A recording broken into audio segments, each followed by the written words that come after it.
Global skill development mission में आपका स्वागत है। इस सेशन में हम बात करेंगे लेयर्स के बारे में। लेयर्स बहुत सारे सॉफ्टवेयर्स में प्रयोग किया जाता है। यदि आपने पहले फोटोशॉप या ऑटोकैड इत्यादि सॉफ्टवेयर में काम किया है तो आप भली भांति जानते होंगे लेयर्स का प्रयोग किस प्रकार से किया जाता है। यहाँ पे हमारे पास लेयर्स का जो प्रयोग है बिल्कुल वैसा ही रहता है जैसा बाकी सॉफ्टवेयर्स में, लेकिन हम यहाँ पे लेयर्स को बारीकी से जानेंगे और देखेंगे किस प्रकार से इसका प्रयोग किया जा सकता है। यहाँ यदि आप देखें तो हमारे पास 3 लेयर्स यहाँ पे दी गई हैं। लेयर्स आप एक एग्जाम्पल के रूप में ये मान सकते हैं, जिस तरह से हमारे पास ट्रांसपेरेंट पेपर रहता है तो ये 3 ट्रांसपेरेंट पेपर हैं जिन पे अलग अलग तरह की डिज़ाइनिंग या ड्राइंग की गई है।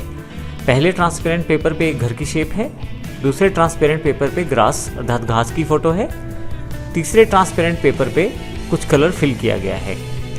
तो यहाँ पे 3 लेयर्स हैं हमारे पास।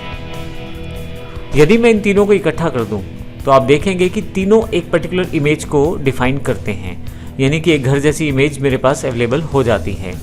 लेकिन इसके लिए मुझे लेयर्स को डिफाइन करना पड़ता है। जैसे सबसे पहली लेयर मेरे पास घर जैसी है जिसमें मैंने घर को ड्रॉ किया है। आप देखेंगे इसमें केवल एक शेप का प्रयोग किया गया है और उसे प्रयोग किया गया है। लेयर में आप किसी भी लेयर में कुछ भी कार्य कर सकते हैं, लेकिन यहाँ एग्जाम्पल के लिए मैंने इसका प्रयोग किया है। दूसरी लेयर में मैंने कुछ कलर फिल किया है जो ऑरेंज और येलो कलर का मिक्सअप है, और तीसरी लेयर में मैंने कुछ ग्रास का प्रयोग किया है जो एक पीएनजी इमेज के रूप में है। यदि मैं इन तीनों लेयर्स को दोबारा इकट्ठा कर दूं तो आप देखेंगे कि पहली लेयर, उसके पश्चात जो दूसरी लेयर है मेरे पास, और फिर तीसरी लेयर, तीनों लेयर मिलकर एक इमेज को क्रिएट करती हैं। लेकिन यहाँ सबसे इम्पोर्टेंट बात यह है कि तीनों अभी भी अलग अलग हैं, अर्थात घर वाली इमेज अलग है, कलर वाली अलग है और ग्रास वाली इमेज अलग है। मैं तीनों लेयर्स पे अलग अलग काम कर सकता हूँ, लेकिन जब कंबाइन करूँगा तो एक प्रॉपर शेप को ये अपनाएगी। तो इस तरह से मैं अलग अलग भी रख सकता हूँ अपने काम को और इकट्ठा करके एक एक्चुअल इमेज प्रोड्यूस भी कर सकता हूँ।